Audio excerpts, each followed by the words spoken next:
All right. So did you get a chance to think about your answers to the questions? Yes, I did. And those are really great questions too.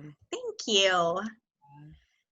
Yeah. Um, so if you would please introduce yourself and say how many prominent placements in Gemini you have in your chart.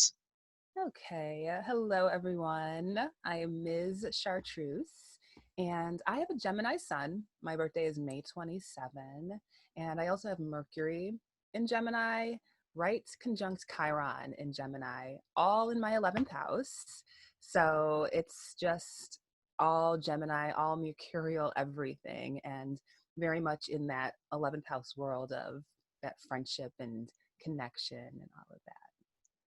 I love it. I love it. And you um, remind me again, where is your Mars placement? I have Mars in Capricorn in the sixth house. In the sixth house. Okay.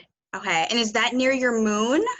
It's relatively close. My Mars is at 22 degrees and my moon is at 28 degrees Capricorn. So I'm a Gemini sun with Capricorn moon and Leo rising.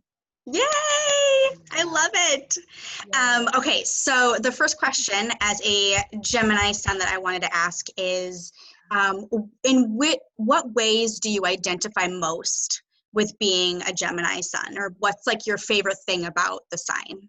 Yeah, as a Gemini, I love talking and words and communication. And there is never any shortage of words. If I'm writing an Instagram caption, I usually have to like edit the post down so it can actually fit within the limits. But yeah, even when I was really young, like when my parents had this old typewriter, I would literally sit down at the typewriter and like hammer out like 100-page novels, just like feeding in paper into this typewriter and just like writing stories. So writing, words, all of that has always just been my natural expression. And I also work as a consultant, and so having conversations with people and being able to communicate, empower them to express themselves, and coaching and counseling people through all of their relationship transformation challenges is it just totally comes naturally to me. And yeah, I'm just always about my hashtag is walls of text. That's just how it's always been. And I really appreciate just that a lot of my friends and readers all just enjoy and can accept the extra wordy, extra communicative nature that I am. So yeah, just writing, communicating, talking, run on sentences like this. I love it, but it doesn't feel run on because everything that you're saying has a purpose and, is leading somewhere interesting. Thank you. Yes, I So appreciate that. Yeah. that's awesome. I'm actually really jealous of your Gemini Mercury. I thought that's at amazing placement. Yeah. Um, and I know you said your Mercury is really close to your Chiron. Is it near your sun at all? Yeah, they're actually, I should like know this, right, by degree, but my sun is at 6 degrees and Mercury and Chiron are at, oh, my Mercury is at 11 degrees. Oh yeah, I should know that. I have an 11-degree Mercury in the 11th house. And Chiron is at 14 degrees Gemini. So they're all still conjunct, I would say. They're all close enough to be conjunct. They are, yeah, they're all in the same kind of sphere of each other. Yeah. So that's like Mercury on Mercury on Mercury. Yeah. Yes, totally. And I definitely appreciate my Mercury in Gemini also. It just, again, it helps me with that flow of being able to write and share and speak. So, Yeah, and I'm sure you can talk with just about anybody. yes, absolutely. And I can find relatedness with literally any human being on this planet. So, That is such a gift. it's fun. That's Yeah. awesome. Yeah. Okay, so the next question is, what are some common stereotypes or misconceptions that people often make about Geminis? Ooh, my favorite one is that we're two-faced and that we're fake or that we like play both sides. And what I love about Geminis the most is like we don't really give a damn if people like think that we're two-faced. And like the way that I see it is that we're just multi-potentialites. And so because of this mercurial nature, and Mercury is like neutral rather than being necessarily like a masculine or feminine planet. It's kind of like all of it. And Geminis in particular, I feel, have just a very high perspective of being able to see multiple sides of any situation.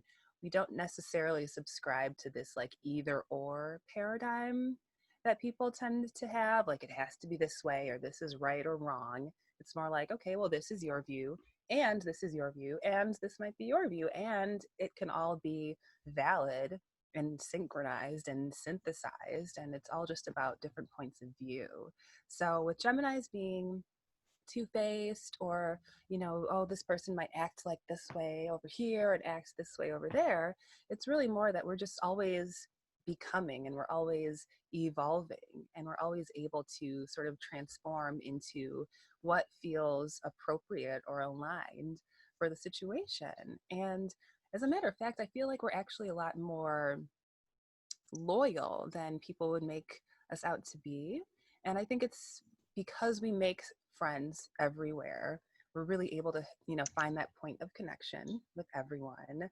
And we can show up in so many different ways that it's not even really like we're putting on airs or I'm acting one way with this person or that, but more like I'm really mutable and I can really go with the flow in any situation. And we really can just be inclusive rather than having to like pick sides. And like if other people are in the middle of a war, I can just be like, well, y'all are correct. It can all work. We can create something that works for everybody. So Okay. there, yeah. Nice. So as you were talking, I was thinking, I saw the connection between all of the air signs, kind of with that same. I know that they're not all mutable, but they all have that ability to connect and express ideas and connect them together and really see multiple viewpoints. How would you say, I'm going to like add a little sub question in there. How would you say the Gemini perspective of seeing multiple points of view is different than the Libra perspective? Yeah, that's really interesting. I feel like Libra, ooh, I don't know. What about Libras? The Libras that I've observed tend to, let's see, it's like cardinal air. So it's like they can initiate, they can, begin. So what is the difference between like a Gemini and a Libra? For me, I see like the difference between Gemini and Libras is kind of around like maybe making decisions, or really, I feel like Libra really does want that balanced and fair approach, whereas Gemini, it's like I feel like we can sort of make that choice and just like really be confident behind it and stand behind it, and we can maybe justify it. And I feel like Libra might take a little bit longer to like make that choice or come to a conclusion. Maybe they spend a lot more time like weighing out different options or going back and forth, or maybe they don't want to make waves, and so that might come off as inauthentic if they don't necessarily truly express themselves and they really want like a fair and balanced sort of situation for all. Whereas I see like Geminis, we can kind of come out and just like be like, this is what I said, this is what it is, or this is what I want, and not necessarily be so concerned about like how the message is received. Like we're just channeling, delivering a message. And I feel like Libra might take a little bit more time to really be come to that like solid choice or solid decision point. Okay. What It do you does. What do No, you think? I love that. I guess the reason I was asking is I have a Libra South node, and that the making decisions and landing on something is definitely difficult sometimes. but also being, I think, one of their strengths, as with Gemini and Aquarius. I think Aquarius less so because they can be a little fixed. Yeah, totally. But Gemini and Libra have that, like, that broad scope, is they're able to see all points of view, which is a gift mostly. But it's kind of like, I think with Libras is you don't, if you're like, hey, who's right here, them or me? Like, you don't want to ask a Libra that. Yeah.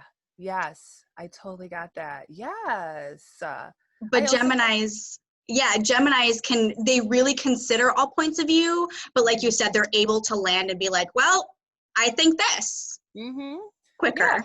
Yeah, a lot faster, and like not so much like really care about like how it's received or like need agreement. Like I don't need anybody to agree with what my truth is, because it's just my truth, and like you can have yours and all that, and I don't necessarily feel a need to like please everyone.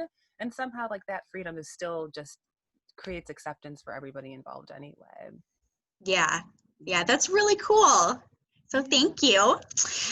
Okay, so the last official question is, what do you want other signs or people who might not know a ton about Gemini to know about this mutable mercurial air sign? Ooh, I think the thing that I would love y'all to know the most is that we are incredibly loyal and incredibly committed. And I didn't really used to see myself as that. I was like, damn, I was like even married and I'm not sure I was like really committed at that point. But like when I really look in retrospect, it's like, no, I actually am, committed to the bigger picture of like unity and making a world work for everybody. And when we think about Gemini too, it's like we are the lovers tarot card. And you would think, well, why isn't like Cancer the lovers, or like Taurus the lovers, and why is Gemini the lovers? And it really does come down to the fact that we can't but be twins. Like we're always looking for our counterpart. We're always, looking for that partnership and that connection. And again, we can twin with everybody that we know. And so rather than thinking that, oh, Geminis are just off in their own little worlds and they're going to be here and there and, not stick around, like we actually are very loyal for life. And like once you are our friend or a part of our hearts in any regard, like you are there forever, truly, regardless of the form of the relationship, however it changes and transforms. It's like we love you forever, and we will always be a stand for that sort of divine universal love, as long as it feels, authentic and is aligned with us. I love that. And that's something that I don't think I even knew, because I don't have any air placements in my chart. The only Gemini that I have is Chiron in the 11th. Oh, right on. Which apparently is very obvious to my friends. Oh, really? What do they say that's obvious about it with you? I had one friend who also studies astrology, and she said, your Chiron in the 11th is very obvious to me. She says, if you walk into a room with a group of people that you mostly don't know, your instinct is to like, kind of put up your dukes and like be ready to slay with your words and slay and show people how smart you are right off the bat. Because you assume, she was saying, I assume that people aren't going to like me, or people aren't going to find me interesting or find me intelligent enough to converse with. And that's absolutely true, as I have, because of the lack of air in my chart, I have so many complexes about communication and about coming off as intelligent to people. Wow, that's a really great reflection of that Chiron in the 11th in Gemini too. Like I really get that. And I wondered too, like some people get confused, or they're like, what does Chiron in Gemini mean? Is it like a wound around like making choices, or a wound around what? But like I can really get that that's how that would show up and manifest for you. Yeah. Well, what is it like? How do you experience your Chiron in the 11th? Yeah, I feel like I do have the gift because my sun and Mercury are there, that like sometime like after my Saturn return is when I was able to fully step into like being self-expressive, like really trusting my voice. But when I was growing up, at least from like what I can remember, I do know that like I would hesitate to like really speak. I'd be like really chill, kind of laid back. I made friends very easily, but still I don't think I really trusted, my voice, or like that I had something to contribute. And just, I guess, as I've gotten older, I'm just like, nope, I can actually say and be and do and have like everything. And yeah, that chirotic wound really did also show up in a similar way there, but just through growth and Saturn return like decimating me and having me build myself up from nothing again was truly giving me this sense of power in terms of being able to express that, heal and transform that chirotic wound. I love that. It's really nice to talk to someone who also has a similar placement to see Yeah, how they've lived it yeah. and how it has shown up or continues to show up in their life. Yes. Yeah, Yeah. absolutely. Absolutely. I would remember like being at like parties even when I was like in my early 20s, and I like walk in all, fun and fabulous or whatever, but like not very vocal. And I would notice if I'm in a group of people and I like say like a sentence and everybody like starts like standing at attention and like listening to me, and I was like, "Oh my God, like people actually like want to hear what I have to say." Like I remember those like thoughts like kind of coming through my head, and when I was younger too. So it is really interesting to see that in retrospect and to not have that be an issue anymore. Yeah. That's really nice. And I know for sure that Leo rising and that presence Yeah. really helps with that, is Yeah. whether or not you have any, planets in your first house, just your rising sign, you walk into a room and it's like people are just like, Yes. They're like, who is this? The yeah. mail has arrived. It's like I can't enter a room quietly, even if I'm like tiptoeing in. So I just like go with it. So I just go with it now. Yeah. Yeah. People really notice whether they come up and talk to you right away or they just kind of watch you from afar. I had one friend who told me once, she said, I think Leo suns and especially Leo risings walk into a room and it almost feels like there's such an air of regalness that it's almost like a celebrity comes into the room. Even if you're not trying, it's like Yeah. we have this air about us, apparently. Yes. Yeah, we really do. And it's like so fun. It's so fun. I really just enjoy like playing with it now because it really is like that. So it's like, okay, thank you, Cosmos. That's a gift. It is, and I'm so earthy, and I'm so Saturn that Leo rising. It was like, here, I'll throw you a bone. Yes. Yeah, absolutely. Totally. Yeah.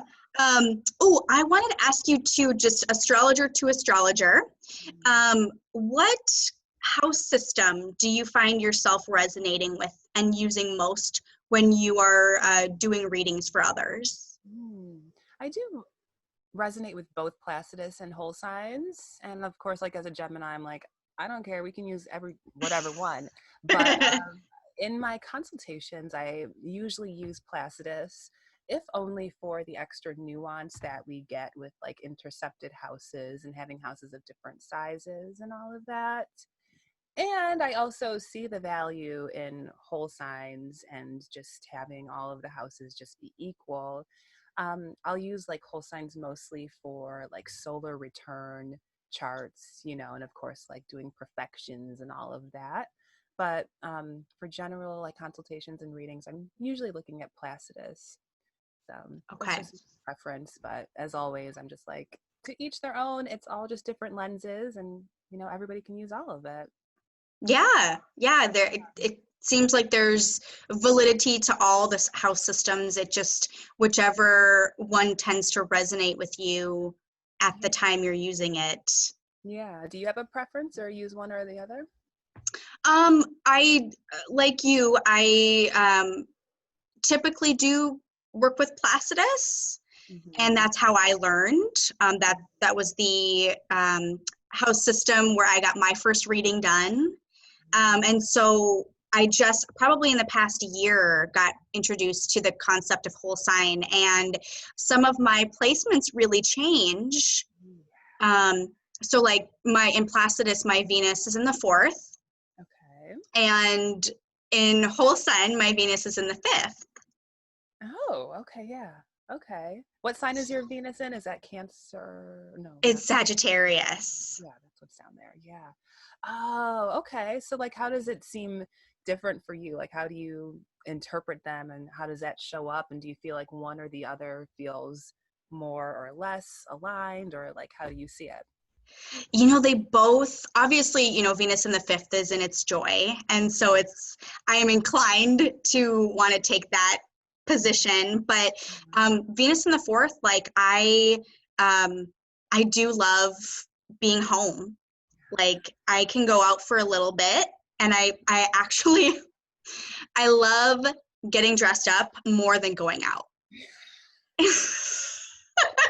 So if someone Yeah. invites me somewhere, I'm like, oh yay, this is my chance to get like all pretty and wear my best dress. And Yes. then I'll go out for a little bit and I'm like, okay, I've said hi to everyone I want to say hi to. Let's go home. Yes, I totally got that. Yeah. So that's definitely, I think, a Venus in the fourth thing. Yeah. Um, and Venus in the fifth, though, I definitely resonate with as well, just because I I'm a creative person. I'm an actor. I'm a performer. I have three other planets in there, and it is truly where my joy is the fifth house stuff.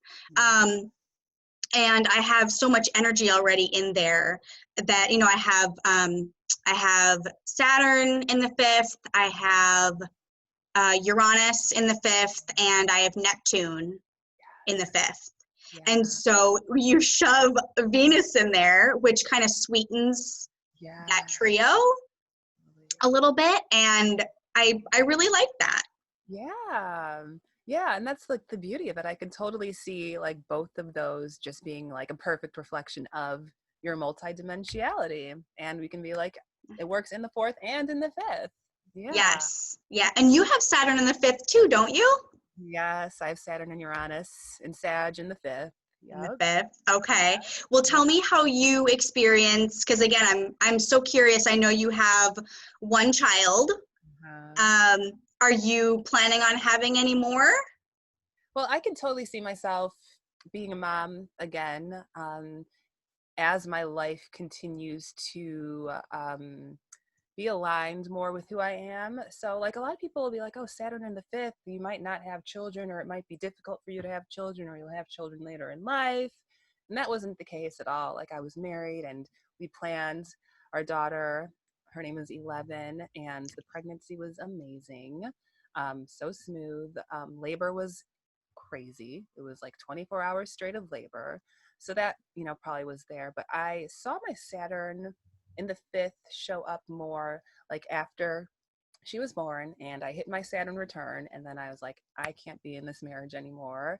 And so when I left my marriage, that's when all of the sort of Saturnian themes came up. I was like, okay, well, I have to work out how I'm going to provide for my daughter in this new paradigm, this new family dynamic that we have. And that was like really, really challenging. Like the themes of my Saturn return were all just about like me and my ex-husband's like working out what we had to work out. So that was really challenging. But I'm not like in a rush to like bring on any more children yet. However, I can see that being a possibility as the way that my life is unfolding now, and just like the way that my career is and who I'm being, and like my self-expression and the way that I show up in partnership, and knowing exactly what it is that I want like a family dynamic to look like can be created. And that would be a more mature and very welcoming and supportive environment for a child to have. Because when I had 11, I think I was like 26 or 27, and I didn't know what the hell I was Yeah. doing. I was just like, oh, let's just do it and we'll work it out. And it's like, no, you want to set things up in a certain way, be responsible, and have structures in place, and then you can welcome more children into the world. So that's how that Saturn shows up. It's like, well, you can do it. You just want to have your shit together. Yeah, Yeah. absolutely. Mhm. And that's really cool that you, and clearly, and I've heard also Saturn in the fifth, if you decide to be a parent, man, do you take that job seriously. Like, that is not something you mess around with. Mhm. My mom also has Saturn in the fifth, and she had me during her Saturn return. And I was, it's interesting to look at your parents' charts and see where you fit in your parents' chart. And what my mom had, even though she has Sagittarius on the cusp of her fifth and Saturn and Sag, Mhm. um, I'm her first child, and I am extremely Saturnian. Yes. um, and she has a very Saturn parenting style. She was strict. She definitely, I think, put a little bit of that fear of God in me, because I never, I tried to be sneaky and was horrible at it. And so she really put those boundaries in place early to let me know, like, this is not acceptable, this is. And does 11 have any kind of Saturnian qualities about her? Yeah, she's very powerful and very aware of her power. But she's like a Uh, Scorpio with a Scorpio rising, and like Saturn in Scorpio and Mercury in Scorpio and the North Node in Scorpio. So she's like all Woo! scorpionic things. And I see her Saturn in Scorpio just really like solidify and like empower all of that Mars, scorpionic, plutonic energy. Yeah, so she's just very acutely aware of who she is and just very grounded and solid in her presentation of self, which is like something that I definitely did not have like at that age. I don't think I did. Maybe I did, but like she's like, I know who I am. And yeah, it's amazing to see in a child. Wow. And what house is her Saturn in? Well, if you look in Placidus, her Saturn is in her 12th house. So she Okay. was born at sunrise. So her sun is in the first house, like right conjunct the ascendant, because she was born at 6 a.m. And then like Mercury and Chiron and Saturn are all in the 12th. And then if Okay. you put it in whole signs, then it's all in the first house. First. Yeah, yeah, would definitely, with all of that Scorpio energy in the first, like, has that I know who I am, like, core self identity. Yes, yes. At 6 years old, I'm just like, okay, I have met my match. I gave birth to like a mini powerful version of me, but she's just very, very channeling of that being. So it's so cool. That's amazing. That's Yeah. really cool. Um, well, I'm trying to think if there's anything else astrologically I wanted to pick your brain on.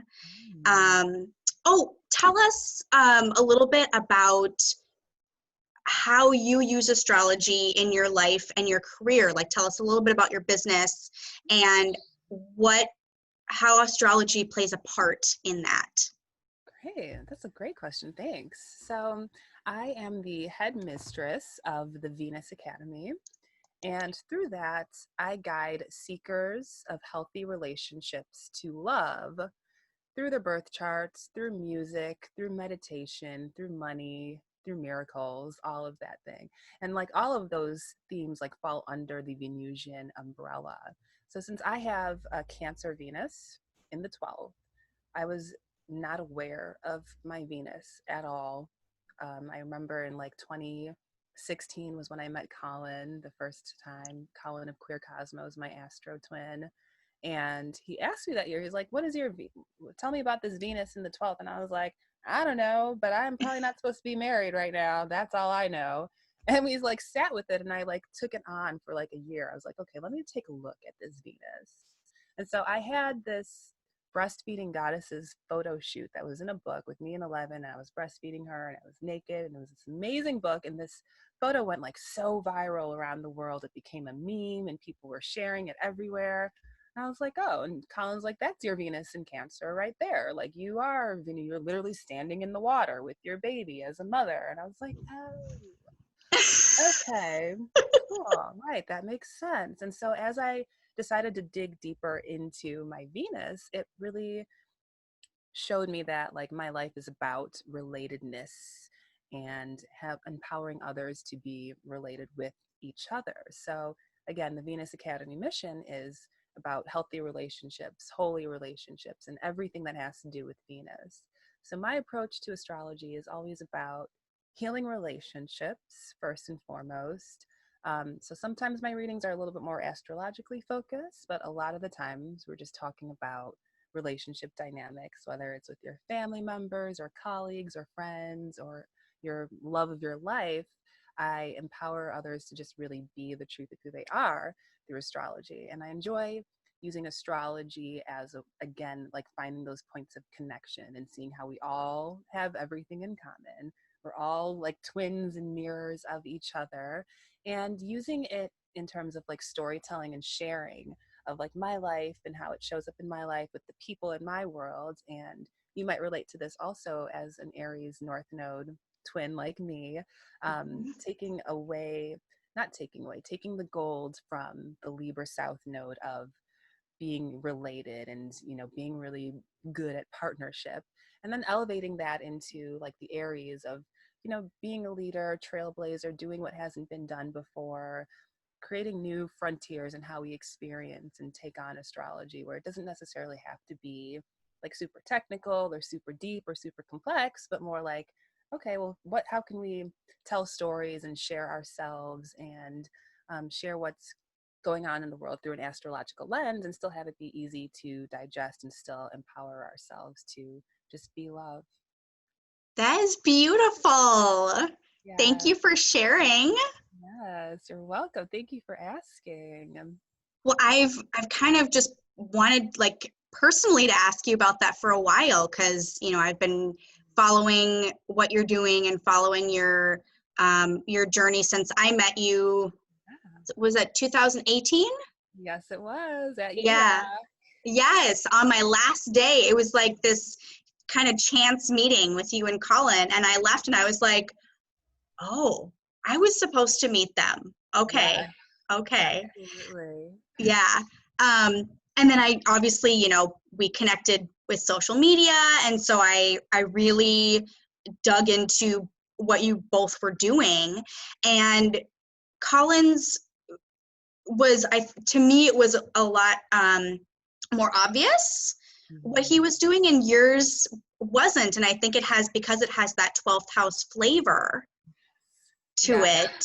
I was just kind of like, okay, these are all these layers here, and I'm like, no, I just need to ask her about it because I want to hear her viewpoint. Yeah, I just like got so bored with everything that I was doing, and I was like, I can't do astrology like anybody else does. Like, I'll try, like I've taken on like writing daily horoscopes and all of that, and they'd be like, oh, well, your voice is too miracles, like why don't you go write horoscopes for like Marianne Williamson or something? And I'm like, you know what, okay, that's cool. Like, I'm here to like remix and just have astrology be this like experiential thing where it's just me sharing my life through an astrological lens and empowering relationships and just sharing how, you know, all of life is a relationship. And that's the bigger vision. I love that, and you definitely have a unique, very esoteric style, which I haven't seen anywhere else. So I can tell you've really like stepped into that power there and tapped into something that's unique to you. Yes, thank you. So I I appreciate love that. Thank Yeah. you. So was there anything else that you wanted to add about Gemini for this video? Oh gosh, I feel like I've given so many words about Gemini, but um No, I think that's really just about it. We're just here to have fun and enjoy life and just be twins with everybody. And so I think if anybody ever discovers that they're having challenges with a Gemini or they're wondering where they stand, the best thing to do is just to ask. And I think we will usually be pretty straightforward and honest about like wherever we're at. You know, I don't feel like we really hide things, and maybe we share like on a need to know basis, or we might not realize that other people want to know, but I feel like we're all pretty forthcoming with sharing who we are. And then look at me, I'm like, no, I don't have anything to say, blah blah blah blah blah blah. And then it all comes out. Yes. So yeah, yeah, we like good questions. So yeah, ask Gemini's questions if you really want to know anything about us, and just have fun with it. We're just here to have fun. Yeah. Well, and I love the actually that you brought up, which was a good thing for me to know too, is, you know, for my perspective of Gemini is the twins, I didn't see it as a relational sign, even though air signs are extremely relational. It's not, because it's Mercury ruled, and it didn't strike me as like a relationship planet or a relationship sign. And I'm really glad that you explained how it really is. Yes. I Yeah. like that a lot. Just we're like the natural twins, and we can find that twinning point with literally everybody. So yeah. I love that. And you guys are you're so much fun to be around, and you're endlessly interesting. So much to discover. Yes. Thank you. Yes, I love it. Yes. Well, thank you so much for taking the time to talk to me today. I very much appreciate it. Yes, you're welcome. I'm so honored to be a Gemini representative right now. So thank Oh, you. yes, you've been on my list for a while. Yay. So have a great rest of your day, and I will let you know when I get this video kind of spiffed up and put on my account. Beautiful. All right. You have a beautiful day as well, my dear. Take care. Thanks. Bye.